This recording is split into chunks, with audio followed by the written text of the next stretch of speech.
সকলে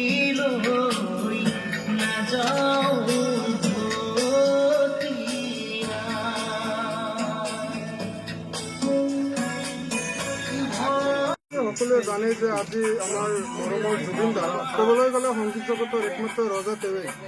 কিন্তু তেখেতৰ মৃত্যুৰ খবৰটো পাই আমাৰ এনেকুৱা এটা অনুভৱ হৈছে যেন জন্মৰ আগৰে পৰা তেওঁৰ লগত ৰিলেশ্যন আছে। গতিকে আমি আমাৰ দক্ষিণ বৰপেটা যুৱ সংঘৰ পৰা তেওঁৰ আত্মাৰ কাৰণে অলপ দোৱা কৰিলোঁ। আমাৰ মৰমৰ জুবিন দা য'তেই আছে যাতে সুখলে থাকে তাৰে কামনাৰে আমি দক্ষিণ বৰপেটা যুৱ সংঘৰ পৰা এটি শ্ৰদ্ধাঞ্জলি আয়োজন কৰিছোঁ। সবাই এনে দাঁড়ানোর উদ্দেশ্য হইল জুবিনদার আত্মার দোয়া কামনা।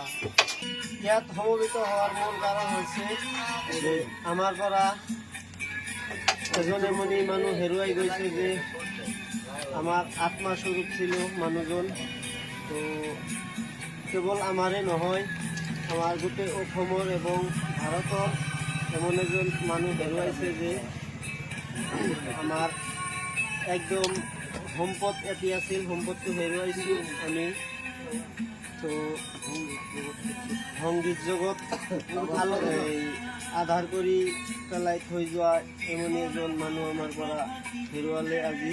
তো সেইকাৰণে আমি সকলো ইয়াত দক্ষিণ বৰপেটা যুৱ সংঘৰ সকলো কৰ্মকৰ্তা ইয়াত সমবেত হৈছোঁ যাতে আমাৰ জুবিন দাৰ আত্মাই চিৰশান্তি পায়।